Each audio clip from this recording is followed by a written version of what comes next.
श्री साईं सचरित्र अध्याय 1। वंदना। गेहूं पीसने वाला एक अद्भुत संत। गेहूं पीसने की कथा तथा उसका तात्पर्य। पुरातन पद्धति के अनुसार श्री हेमाड पंत श्री साईं सचरित्र का आरंभ वंदना द्वारा करते हैं। प्रथम श्री गणेश को साष्टांग नमन करते हैं, जो कार्य को निर्विघ्न समाप्त कर उसको यशस्वी बनाते हैं, और कहते हैं कि श्री साईं ही गणपति हैं। फिर भगवती सरस्वती को, जिन्होंने काव्य रचने की प्रेरणा दी, और कहते हैं कि श्री साईं भगवती से भिन्न नहीं हैं, जो कि स्वयं ही अपना जीवन संगीत बयान कर रहे हैं। फिर ब्रह्मा, विष्णु और महेश को, जो क्रमशः उत्पत्ति, स्थिति और संहार करता है, और कहते हैं कि श्री साईं और वे अभिन्न हैं। वे स्वयं ही गुरु बनकर भव सागर से पार उतार देंगे। फिर अपने कुल देवता श्री नारायण आदिनाथ की वंदना करते हैं, जो कि कोंकण में प्रकट हुए। कोंकण वह भूमि है जिसे श्री परशुराम जी ने समुद्र से निकालकर स्थापित किया था। तत्पश्चात वे अपने कुल के आदि पुरुषों को नमन करते हैं। फिर श्री भारद्वाज मुनि को, जिनके गोत्र में उनका जन्म हुआ, पश्चात उन ऋषियों को जैसे याज्ञवल्क्य, भृगु, पराशर, नारद, वेदव्यास, सनक सनंदन, संत कुमार, शुक, शौनक, विश्वामित्र, वशिष्ठ, वामदेव, जैमिनी, वैशंपायन, नवयोगींद्र इत्यादि तथा आधुनिक संत जैसे निवृत्ति, ज्ञानदेव, सोपान, मुक्ताबाई, जनार्दन, एकनाथ, नामदेव, तुकाराम, कान्हा, नरहरि आदि को नमन करते हैं। फिर अपने पितामह सदाशिव, पिता रघुनाथ और माता को, जो उनके बचपन में ही गत हो गई थी।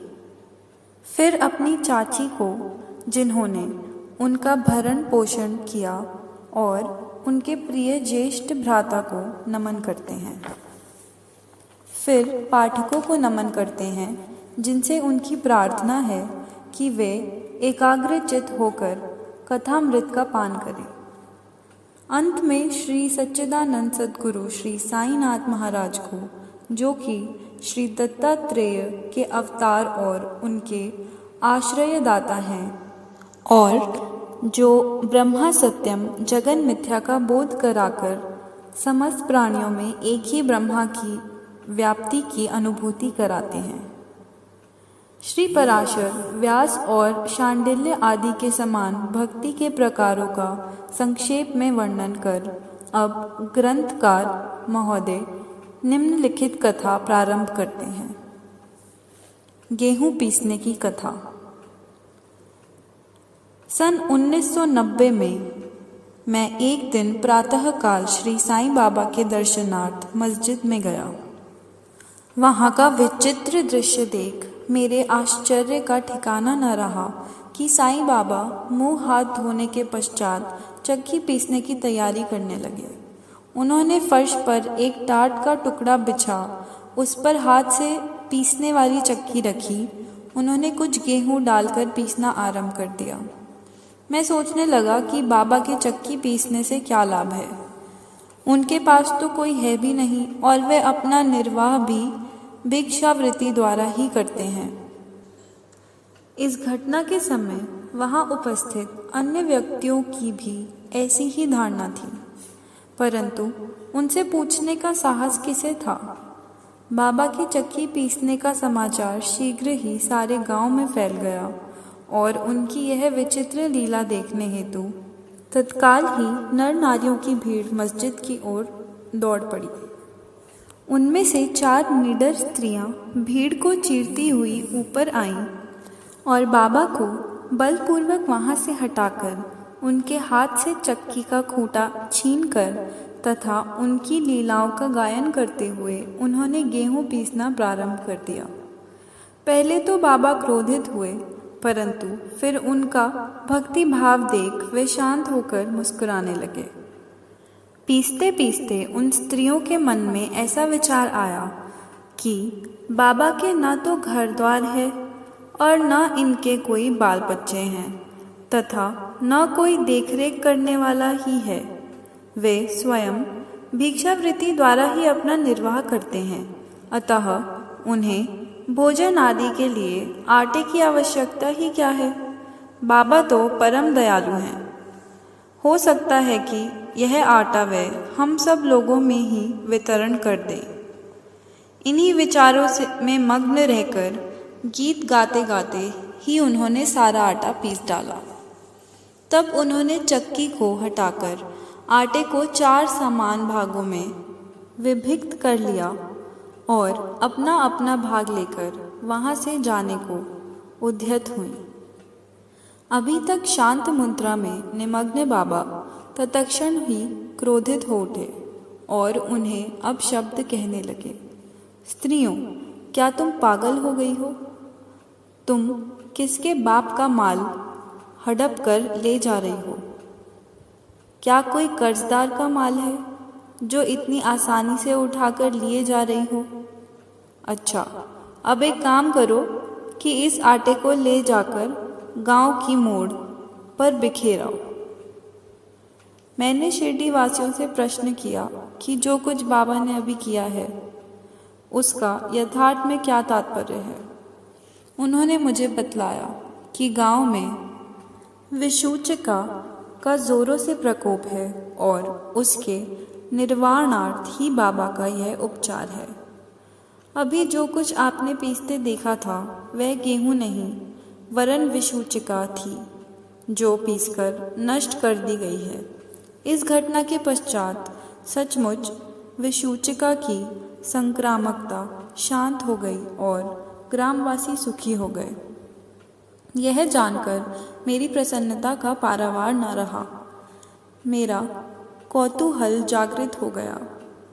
मैं स्वयं से प्रश्न करने लगा कि आटे और विषूचिका रोग का भौतिक तथा पारस्परिक क्या संबंध है।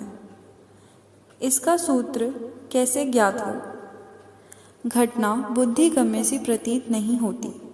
अपने हृदय की संतुष्टि के हेतु इस मधुर लीला का मुझे 4 शब्दों में महत्व अवश्य प्रकट करना चाहिए।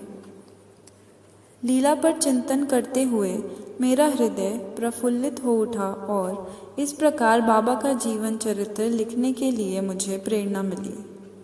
यह तो सब लोगों को विदित है कि यह कार्य बाबा की कृपा और शुभ आशीर्वाद से सफलतापूर्वक संपन्न हो गया। आटा पीसने का तात्पर्य। शिरडी वासियों ने इस आटा पीसने की घटना का जो अर्थ लगाया वह तो प्रायः ठीक ही है, परंतु उसके अतिरिक्त मेरे विचार से कोई अन्य अर्थ भी है। बाबा शिरडी में 60 वर्षों तक रहे और इस दीर्घ काल में उन्होंने आटा पीसने का कार्य प्रायः प्रतिदिन ही किया। पीसने का अभिप्राय गेहूं से नहीं वरन अपने भक्तों के पापों, दुर्भाग्यों, मानसिक तथा शारीरिक तापों से था। उनकी चक्की के 2 पार्टों में ऊपर का पार्ट भक्ति तथा नीचे का कर्म था।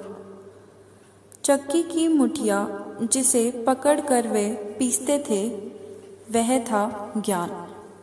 बाबा का दृढ़ विश्वास था कि जब तक मनुष्य के हृदय में प्रवृत्तियां, आसक्ति, घृणा तथा अहंकार नष्ट नहीं हो जाते, जिनका नष्ट होना अत्यंत दुष्कर है, तब तक ज्ञान तथा आत्मानुभूति संभव नहीं है। यह घटना कबीरदास जी की इसके तदनुरूप घटना की स्मृति दिलाती है। कबीरदास जी एक स्त्री को अनाज पीसते देखकर अपने गुरु निपट निरंजन से कहने लगे कि मैं इसलिए रुदन कर रहा हूँ कि जिस प्रकार अनाज चक्की में पीसा जाता है उसी प्रकार मैं भी भवसागर रूपी चक्की में पीसे जाने की यातना का अनुभव कर रहा हूँ। उनके गुरु ने उत्तर दिया कि घबराओ नहीं, चक्की के केंद्र में जो ज्ञान रूपी दंड है उसी को दृढ़ता से पकड़ लो जिस प्रकार तुम मुझे करते देख रहे हो। उससे दूर मत जाओ, बस केंद्र की ओर ही अग्रसर होते जाओ। और तब यह निश्चित है कि तुम इस भव सागर रूपी चक्की से अवश्य ही बच जाओगे। श्री सद्गुरु साईनाथ अर्पणमस्तु। शुभम भवतु।